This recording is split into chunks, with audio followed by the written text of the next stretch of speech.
Hey guys, welcome back to Rose being Rose. So ഇന്ന് ഞാനും ഹസ്ബൻഡും കൂടെ കുറച്ച് കാര്യങ്ങൾക്ക് വേണ്ടി കോഴിക്കോട് വന്നതാണ്. അപ്പോൾ അതൊക്കെ കഴിഞ്ഞപ്പോൾ വി തോട്ട് ഒന്ന് കറങ്ങിയാലോ എന്ന്. അപ്പോൾ ആദ്യം തന്നെ ഞങ്ങൾ ലഞ്ച് കഴിക്കാൻ പാറകളിലേക്കാണ് പോയത്. കോഴിക്കോട് വന്നിട്ട് ബിരിയാണി കഴിക്കാതെ പോകാൻ പറ്റില്ലല്ലോ. So we order biryani. Honestly ഇവിടുത്തെ വ്യൂ വാസ് സോ നൈസ്. റെസ്റ്റോറൻറ്റിൽ ഇരുന്ന് സ്ട്രെയിറ്റ് ബീച്ചാണ്. ആൻഡ് ബിരിയാണി ഒക്കെ കഴിച്ചു, കൊള്ളാം.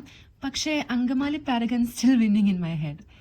അവിടുത്തെ ബിരിയാണി ആണെന്ന് തോന്നുന്നു എനിക്ക് കുറച്ചുകൂടെ ബെറ്റർ. പിന്നെ മിഠായി തെരുവിലേക്ക് പോയി, ബട്ട് അവിടെ എത്തിയപ്പോൾ തന്നെ നല്ല ക്രൗഡായിരുന്നു. ഹോണസ്റ്റ്ലി എനിക്ക് ഇത്ര ക്രൗഡഡും നോയ്സി ആയിട്ടുള്ള പ്ലേസസ് ഒന്നും ഇഷ്ടമല്ല. സോ ഞങ്ങൾ അവിടെ നിന്ന് വേഗം ഇറങ്ങി. അത് കഴിഞ്ഞ് ഞങ്ങൾ കുറച്ച് ഷോപ്പിംഗ് ഒക്കെ കഴിഞ്ഞ് അഗെയിൻ ബാക്ക് ടു ബീച്ച്. ഈ അങ്കിൾ ഇരുന്ന് ഈ മെർമെയ്ഡിനെ ഉണ്ടാക്കുമായിരുന്നു. എന്ത് രസവാലെ കാണാൻ. ഞങ്ങൾ കുറേ നേരം അതൊക്കെ നോക്കി നിന്നു. അത് കഴിഞ്ഞ് ഞാൻ അച്ഛനോട് എൻ്റെ ഒരു വീഡിയോ എടുക്കാൻ പറഞ്ഞു. ഏതാണ്ടൊക്കെയോ അഭിപ്രായങ്ങൾ കാണിക്കുന്നുണ്ട്. ബാക്കിയുള്ള 4 മുടിയൊക്കെ ആട്ടുന്നുണ്ട്. എൻ്റെ ഭർത്താവ് എനിക്കറിയാൻ പാടില്ല. പിന്നെ ഞങ്ങൾ കുറച്ച് വീഡിയോസൊക്കെ എടുത്തു, കുറച്ചൊക്കെ എന്തൊക്കെയോ വാങ്ങി കഴിച്ചു. ബീച്ചൊക്കെ കുറേ നേരം നോക്കി നിന്നു. ബീച്ചുകളുടെ മൈൻഡ് കാമാവെന്ന് പറയുന്നത് എന്ത് സത്യമല്ലേ. അതൊക്കെ കഴിഞ്ഞ് ഞങ്ങളൊരു റൂമെടുത്ത് അവിടെ ഉറങ്ങി. നെക്സ്റ്റ് ഡേ തിരിച്ച് വയനാട്ടിലേക്ക് വന്നു. അപ്പോൾ അത്രയേ ഉള്ളൂ. ബൈ.